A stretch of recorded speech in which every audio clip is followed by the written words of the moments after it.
नाज़िर सांगड़ शहर भा पासे में गंदगी जा ढेर लगी हुआ है। हर तरफ कदो पानी तलाउनि जियां बीठल है, पर इंतजाम शिकायतनि बावजूद तदारुक न पई करे, जंहिं सबब शहरी सख्त मुश्किलातनि खे मुंहुं ॾेई रहिया आहिनि।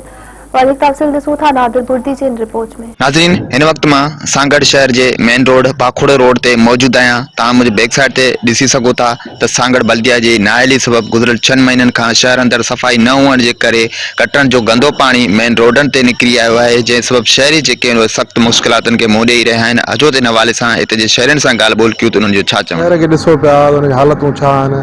सॼे शहर में गंद किचिरो एतिरो तमामु घणो वधी वियो आहे। उन खां पोइ गटर नाला जेके उनजी सफ़ाई कोन थी थिए, उहे जेको आहे उथलिया पिया आहिनि। रोड रस्तनि ते पाणी आहे त जेका म्यूनिसिपल कमेटी आहे, उनजो एडमिनिस्ट्रेटर आहे या चीफ म्यूनिसिपल ऑफिसर आहिनि, उहे जेको आहे हिन जे शहर जे लाइ कुझु नथा कनि। को उन्हनि वटि वर्किंग प्लान कोन्हे, कुझु बि कोन्हे। को कंहिं बि हिसाब सां सांगड़ शहर खे जेको आहे शहर नथो कोटे सघिजे। हींअर सांगड़ शहर जी जेका सूरत हाल आहे, उहा हिकिड़े बदतरीन जेको आहे सो माना हिकिड़े अहिड़ी आबादी जी तुर थी वई आहे जंहिंखे माण्हू शहरी ज़िंदगी जो को तसवर बि हुन में कोन्हे को। ऐं सफ़ाई जे हवाले सां तव्हां सर्वे कयो न, तव्हांखे आउं निशानदेही कयां थो, सर्वे तव्हां कयो वञी। M.A. जिना रोड जंहिंजो मायनो आहे, तर्जमो आहे मोहम्मद अली जिना रोड, जंहिं पाकिस्तान ठाहियो, उनजो जेको भेज पगारा चौक सॾिबो आहे, इन जी हालत तव्हां ॾिसो। इनखे केतिरो वक़्तु थियो आहे। हिते जामा मस्जिद जेकी मेन तव्हांजी मस्जिद आहे, जामा मस्जिद माना वॾी मस्जिद जेकी आहे, उते नमाज़ी जेका उनजे गुज़रण जी जेकी जॻह न आहे, उते उनजा कपिड़ा पलीत थी वेंदा आहिनि। उते हालत जो लॻी पई आहे। तव्हां मोबाइल मार्केट ॾे अचो, तव्हां रहमत शाह चौक खां थोरो अॻिते अचो, पाणी न माना इन खां अलावा तव्हां इहो थाणो रोड आहे, थाणे जे उन पासे सॼो पाणी भरियो पियो आहिनि।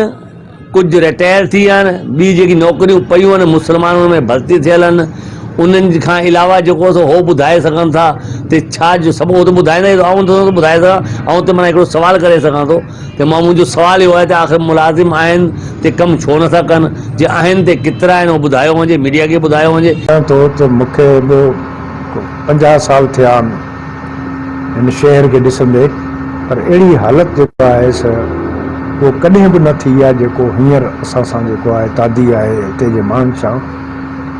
बल्दिया में पहिरें त बिंग कई आहे चेयरमैन ऐं ॿियनि, हुन खां पोइ पीपल्स पार्टी वारनि कई आहे। ऐं पीपल्स पार्टी में जेके धड़ेबंदी आहे, हिकिड़ो कामोरो आणनि था हिकिड़ा, पोइ ॿिया उनखे जेको आहे बदिली कराए था छॾनि।